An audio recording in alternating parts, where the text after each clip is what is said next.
Alors pour faire ressortir le personnage principal, on peut mettre un flou sur l'arrière-plan du décor.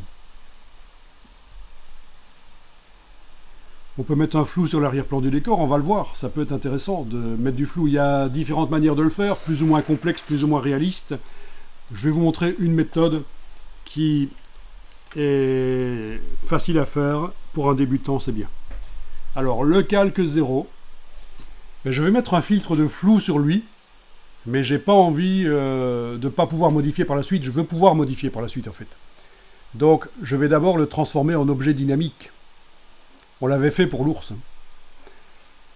Donc je vous rappelle, une des méthodes pour transformer ce calque en objet dynamique, c'est-à-dire le mettre dans un calque conteneur en fait, c'est de faire un clic droit à droite du nom du calque 0, un clic droit, et demander convertir en objet dynamique.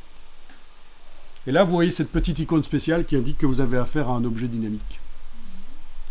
Ensuite on va pouvoir aller mettre un filtre, et le filtre apparaîtra dans la palette des calques, grâce au fait qu'on travaille sur un objet dynamique.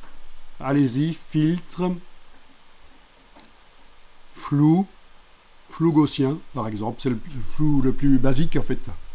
Filtre flou gaussien. Voilà la force du flou. Ok, je peux mettre le flou. Alors, on va quand même faire quelque chose de pas trop fort. Quoique pour la démo, je peux y aller. Ok.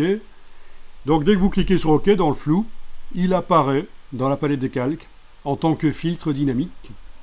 Donc comme on a vu précédemment avec l'œil, on peut le désactiver. Avec le double clic sur le mot flou gaussien, on peut faire réapparaître la boîte et le modifier.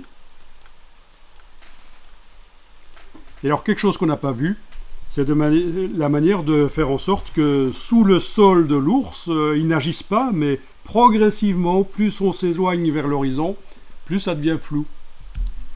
Et ça va être avec ceci. Vous activez le cadre sur ceci. Le masque du filtre